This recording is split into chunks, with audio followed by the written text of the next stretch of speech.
قرآن وہ کتاب ہے جو در سے انقلاب ہے، سمجھ کے گر کوئی پڑھے تو نور علی نور ہے۔ یاد رکھ لیں کہ اولاد اپنے والدین کے ساتھ جتنا بھی اچھا رویہ اور حسن سلوک قائم رکھ لے، جتنی مرضی نیکیاں کر لے، جتنی مرضی خدمت کر لے، اولاد کبھی بھی اپنے والدین کا حق ادا نہیں کر سکتی۔ یہ بات تو طے شدہ ہے، کوئی شک ہی نہیں اس میں۔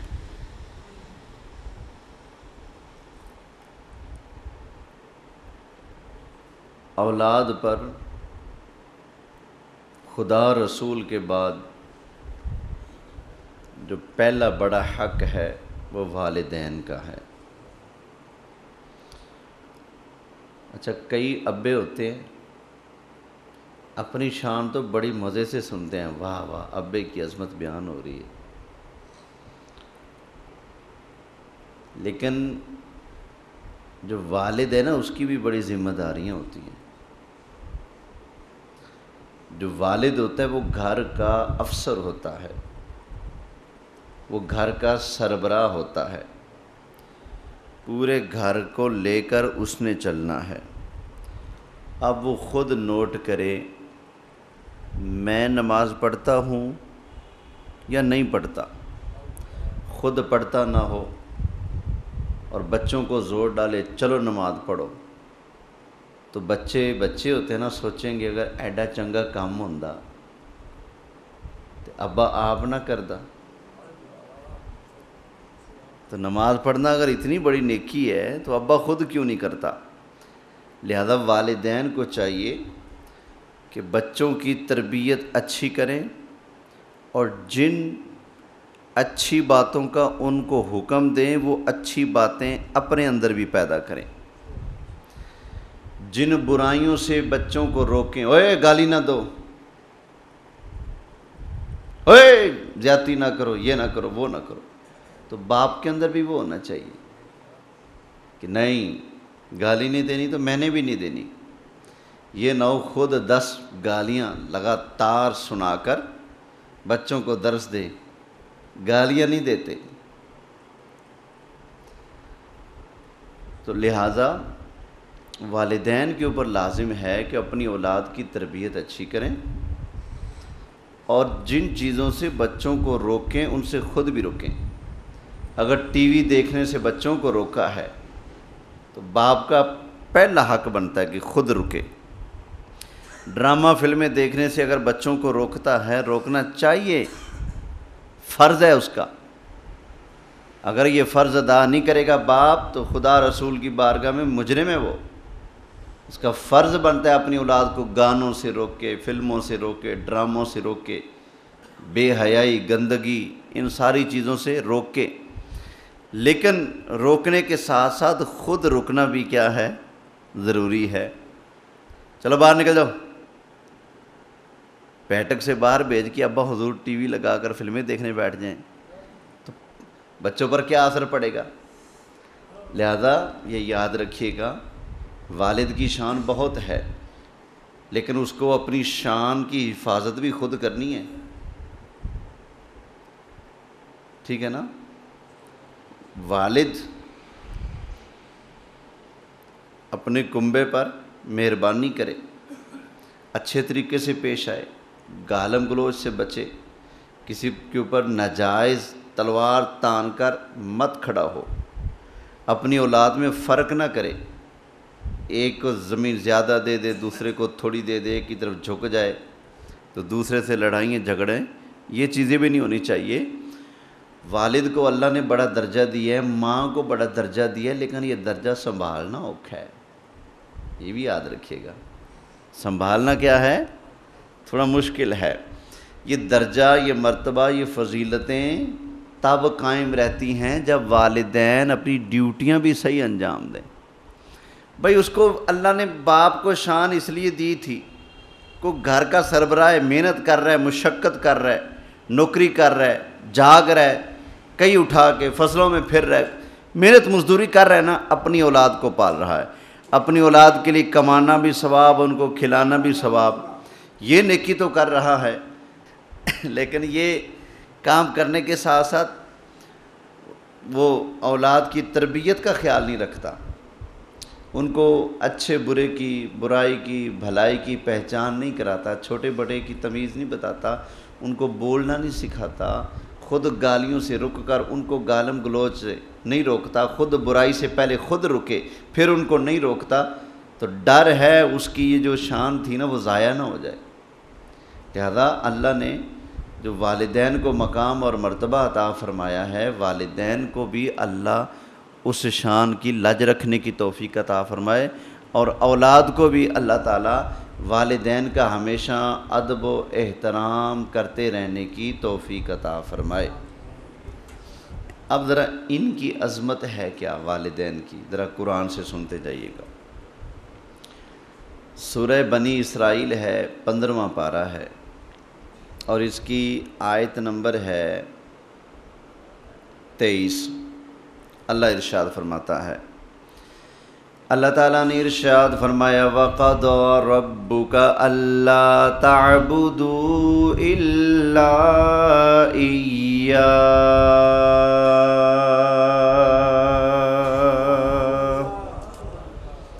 حبیب پیارے، تیرے رب نے یہ فیصلہ کر دیا ہے۔ کیا فیصلہ کیا ہے؟ اللہ تعبدوا الا ایاہ، کہ اللہ کے سوا، اللہ کے علاوہ کسی اور کی عبادت نہیں، اللہ کے علاوہ کسی اور کی عبادت نہیں۔ یہ اللہ نے کیا کر دیا ہے؟ فیصلہ کر دیا ہے۔ اور آگے فرمایا، خیر اللہ تعالیٰ نے ارشاد فرمایا وَقَضَىٰ رَبُّكَ أَلَّا تَعْبُدُوا إِلَّا إِيَّاهُ وَبِالْوَالِدَيْنِ إِحْسَانًا۔ حبیب آپ کے رب نے فیصلہ کر دیا ہے عبادت صرف اللہ کی۔ اللہ نے اپنی عبادت کے فوراً بعد ماں باپ کا جو حق ہے نا اس کا ذکر کیا۔ فرمایا محبوب پیارے، اللہ نے فیصلہ فرما دیا، آپ کے رب نے فیصلہ فرما دیا، اللہ کے علاوہ کسی اور کی عبادت نہیں کی جائے گی، اور ہمیشہ والدین کی خدمت کرنا بچوں پر لازم ہے۔ وَبِالْوَالِدَيْنِ احسانہ، اور والدین کے ساتھ کیسا سلوک کرو؟ احسان، اچھا سلوک کرو۔ اما یبلغن عندک الکبر احدہما او کلاہما۔ اللہ فرماتا ہے اے بندے دیکھ، تو آج بچہ ہے نا، کل کو تو نے جوان ہونا ہے۔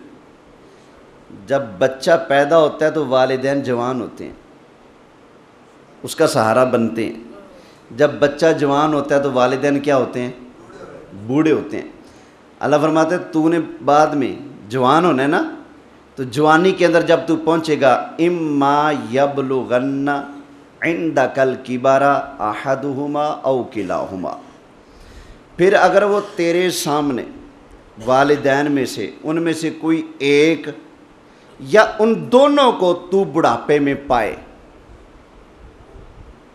بعض اوقات کوئی ایک فوت بھی ہو جاتا ہے نا، ماں پہلے فوت ہوگی یا باپ پہلے فوت ہو گیا، سدا ایک ساتھ تو نہیں نا چلتا، یہ تو کہیں کہیں ہوتا ہے نا، اتفاق ایسا ہوا کہ ایک ہی دن فوت ہوئے، وگرنہ آگے پیچھے ہو جاتے ہیں۔ اللہ فرماتا ہے بڑھاپے میں تو اپنے والدین میں سے کسی ایک کو زندہ پائے یا ان دونوں کو زندہ پائے، تو اللہ فرماتا ہے فَلَا تَقُلْ لَهُمَا اُفْ، فرمایا خبردار خبردار، تو نے ان کو اف بھی نہیں کہنا۔ اف بھی، اف کا مطلب سمجھتے ہیں نا، یہ کسی چیز کو نا ناپسندیدگی کا اظہار مکروہ جانو، پسند نہ آئے، اچھا نہ لگے، جو سب سے ہلکا بندے کا جو آگے سے رد عمل ہوتا ہے، ری ایکشن ہوتا ہے، وہ ہوتا ہے اف۔ چاہے کپڑوں پہ گرا دی بچے نے، ماں کہی اوف، تے نہیں پتا کنے اوکھے داغ لیندے نے اف، کیوں خلیل بھائی ہے نا؟ یہ کم از کم درجہ ہوتا ہے۔ کوئی بات اگر آپ کو اچھی نہیں لگی تو آپ کیا کہیں گے؟ اف۔ اس سے اوپر جائیں گے تو پھر گالم گلوچ شروع ہو جاتا ہے، اور تیری او فلاں فلاں فلاں وغیرہ وغیرہ۔ اللہ فرماتا ہے یہ تیری، یہ فلاں فلاں، اتنی بڑی گالیاں دینا، دھمکیاں دینا تو بعد کی بات ہے۔ اوے بچیا خبردار ہو کے سن لے، جب تو اپنی جوانی کو پہنچے، تیرے والدین بڑھاپے میں ہوں، دونوں کو پائے یا ان میں سے کسی ایک کو پائے، تو فرمایا ناپسندیدگی، کراہت اور نفرت کا جو پہلا درجہ ہے اف بولنا، فرمایا میں رب تجھے اف بولنے کی بھی اجازت نہیں دیتا، تو تکلیف دینے کی اجازت کہاں ہوگی؟ سمجھ آگی نا؟ اف تک بولنے کی بھی اجازت ہے۔ آپ نے نیچے قالین بچھوایا یا ٹیلیں شیلیں لگوائیں، ٹسو لگوایا ہیں، ابا آ گیا ملنے، ابا بیٹھا ہوا تھا، تو آپ نے کہا اوے ابا کی کیتا یہ قالین خراب کرتا ہے، اوہ اوے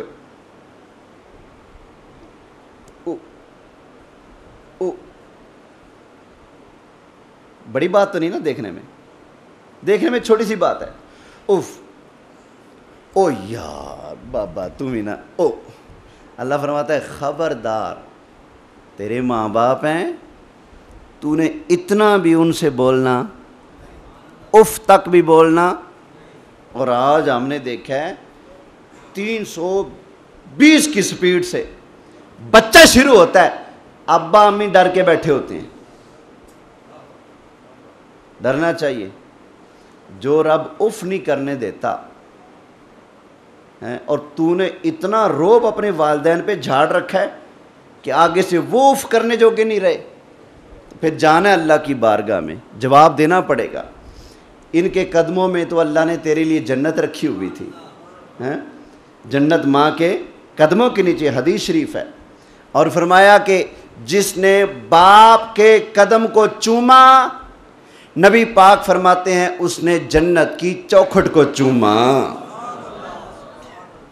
ایک دن نبی پاک علیہ السلام تشریف فرماتے، آگے جبریل سرکار منبر پر چڑھنے لگے، پہلا قدم رکھا، حضور نے فرمایا آمین، دوسرے پر قدم رکھا تو فرمایا آمین، تیسرے پر قدم رکھا تو فرمایا آمین۔ صحابہ نے کہا آقا کوئی دعا مانگنے والا تو ہمیں نظر نہیں آ رہا، آپ آمین کیوں فرما رہے ہیں؟ فرمایا میں جب منبر پر آنے لگا تو جبریل آ گئے، جبریل نے کہا آقا جس کے سامنے آپ کا ذکر ہو اور وہ آپ پر درود نہ پڑے وہ تباہ و برباد ہو جائے، اس کی ناک خاک آلود ہو جائے۔ فرمایا میں نے کہا آمین۔ کیا کہا؟ اچھا ذرا توجہ آپ کی دلاتا ہوں۔ فرمایا جس کے سامنے آپ کا نام آئے اور وہ درود، اس کی ناک کیا ہو جائے؟ خاک آلود ہو جائے، تباہ ہو جائے، برباد ہو جائے۔ یہی ہے نا؟ جبریل نے دعا کی جسے ہم بد دعا بھی کہتے ہیں، تو سرکار نے کیا کہا؟ اور نبی پاک کا نام آئے صلی اللہ علیہ وسلم، جو بندہ درود نہ پڑھے، جبریل کہتے ہیں آقا اس کا ککھ نہ رہے، سرکار فرماتے ہیں تو بتاؤ اذان میں سرکار کا نام ہے کہ نہیں؟ سنی کننا خوش قسمت ہے، نام لین تو پہلے بھی درود پڑھ لیندہ ہے، اذان دے کے بعد بھی درود پڑھ لیندہ ہے، تے جڑا نہ اگے پڑھے نہ پیچھے پڑھے۔ میں پوچھنا چاہنا سونے دا نا آیا سی اوتریا درود کیوں پی گئے ہیں؟ ہمیں کہتے ہیں کہاں آیا ہے؟ بھائی یہ حدیث میں آیا پڑھا ہے نا، جہاں سرکار کا نام آئے وہاں درود واجب ہے، اور نبی پاک کا حکم بھی ہے، فرمایا جب مؤذن کو اذان دیتے سنو جیسے جیسے مؤذن کہتا جائے ساتھ ساتھ تم بھی وہی کہتے جاؤ۔ فرمایا جب اذان ختم کر لے، اذان مؤذن کی پوری ہو جائے، فرمایا اذان ختم ہونے کے بعد ثم صلو علیہ، پہلے مجھ پر درود پڑھو، اس کے بعد پڑھو اللہم رب ہذہ الدعوۃ التامہ۔ درود اذان کے ساتھ حضور نے جوڑا کہ نہیں؟ بولیے، جو بعد میں جائز ہو سکتا ہے وہ پہلے جائز نہیں ہو سکتا؟ بولے خیر یہ میرا موضوع نہیں، وگرنہ بات آگے چلی جائے گی۔ تو سرکار نے دوسرے پر قدم رکھا تو فرمایا آمین۔ آقا وہ کیا تھا؟ فرمایا جبریل آئے تھے، اس نے کہا یا رسول اللہ جو رمضان کا مہینہ پائے اور روزے رکھ کے جنت نہ کما سکے وہ بھی تباہ ہو جائے، اس کی ناک بھی خاک آلود ہو جائے۔ فرمایا میں نے کہا آمین۔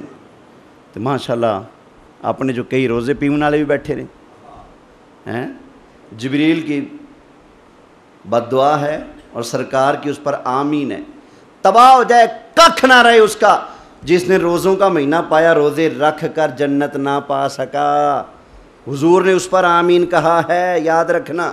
آگے یا رسول اللہ صلی اللہ علیہ وسلم، پھر کیا ہوا؟ فرمایا تیسرے پر قدم رکھا تو جبریل بولے آقا جس نے اپنے والدین کو بڑھاپے میں پایا اور ان کی خدمت کر کے جنت میں نہ جا سکا، اس کی بھی ناک خاک آلود ہو جائے، اس کے بھی پلے ککھ نہ رہے، وہ بھی تباہ برباد ہو جائے۔ فرمایا میں نے کہا آمین۔ تو یہ دیکھ لیں جو والدین کا نافرمان ہے، والدین کو اذیت دینے والے ہے، تکلیف دینے والا ہے، اس کے خلاف جبریل کی دعا ہے اور میرے مصطفیٰ کریم صلی اللہ علیہ وسلم کی آمین ہے۔ لہذا ڈرنا چاہیے۔ قرآن والدین کے سامنے اف کرنے کی اجازت نہیں دیتا، اور آج ہم اس دور سے گزر رہے ہیں جس دور میں والدین کے اوپر بچے ہاتھ تک اٹھا لیتے ہیں، گالیاں تک دیتے ہیں، اور تو منہ بند رکھ، اور تو بکواس نہ کر، اور بڑھیا تینوں کی پتہ۔ اچھا جب تو چیں چیں کرتا تھا، کپڑوں کے اندر پیشاب کرتا تھا، اس وقت تو ری راں روں کرتا تھا، تیری ماں تیری بولی سے رونے سے جان جاتی تھی، اب بیٹے کے پیٹ میں درد ہے، اب اس کو دودھ چاہیے، اب اس کو یہ مسئلہ ہے، تو بول نہ سکے، تیرے رونے سے تیرا درد جو جان لے، آج تو کہتا ہے کہ تمہیں کیا پتا؟ توجہ ہے؟ وَمَا عَلَيَّ إِلَّا